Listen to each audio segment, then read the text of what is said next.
How do the developments that we've been talking about in AI intersect with social media and the platforms that most people use today? There's a future where there's generated images and generated text and maybe AI influencers. How does generative AI change how social media feels in the future?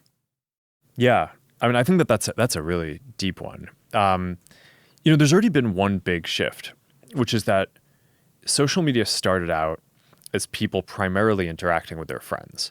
And now it is, at least half of the content is basically people interacting with creators or content that's not created by people who they kind of personally know. So we sort of already have that paradigm. And I think AI is probably going to accelerate that. It will give all these people additional tools, right? So your friends will create kind of funnier memes and more interesting content. That'll come from a lot of different ways. I think some of it will be, okay, your friends have glasses and they capture a bunch of stuff. And before they might have not been able to edit it to make it interesting, or maybe it was just too much work, or they didn't even realize that they captured something amazing. But now the AI is like, hey, I made this thing for you out of your content. And it's like, okay, that's awesome. People enjoy that. Creators, obviously, kind of much more specialized skills are going to be able to use even more advanced AI tools to make more compelling content. But then I think that there will be a bunch of kind of green field type stuff where maybe in the future there will be content that is purely generated by AI, by the system, personalized for you. Maybe it's summarizing things that are out there that are going to be interesting. Maybe it's just producing something funny that makes you laugh.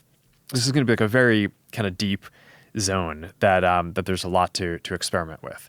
I think that there are going to be AI creators as well as creators building AI versions of themselves. I mean, that's a thing that we just showed too at Connect is basically, I mean, if you're a creator, one of the big challenges is all right, there are only so many hours in the day and your community probably has a nearly unlimited demand to interact with you. And you want to interact with them because you're trying to grow your community. I mean, that's both socially and from a business perspective. That's sort of, growing the community is an important part of what every creator does. So, okay, if we can make it so that each creator can basically make an AI artifact that their community can interact with, people will be clear that it's not the actual creator themselves, but it's almost like a piece of digital art that you're producing.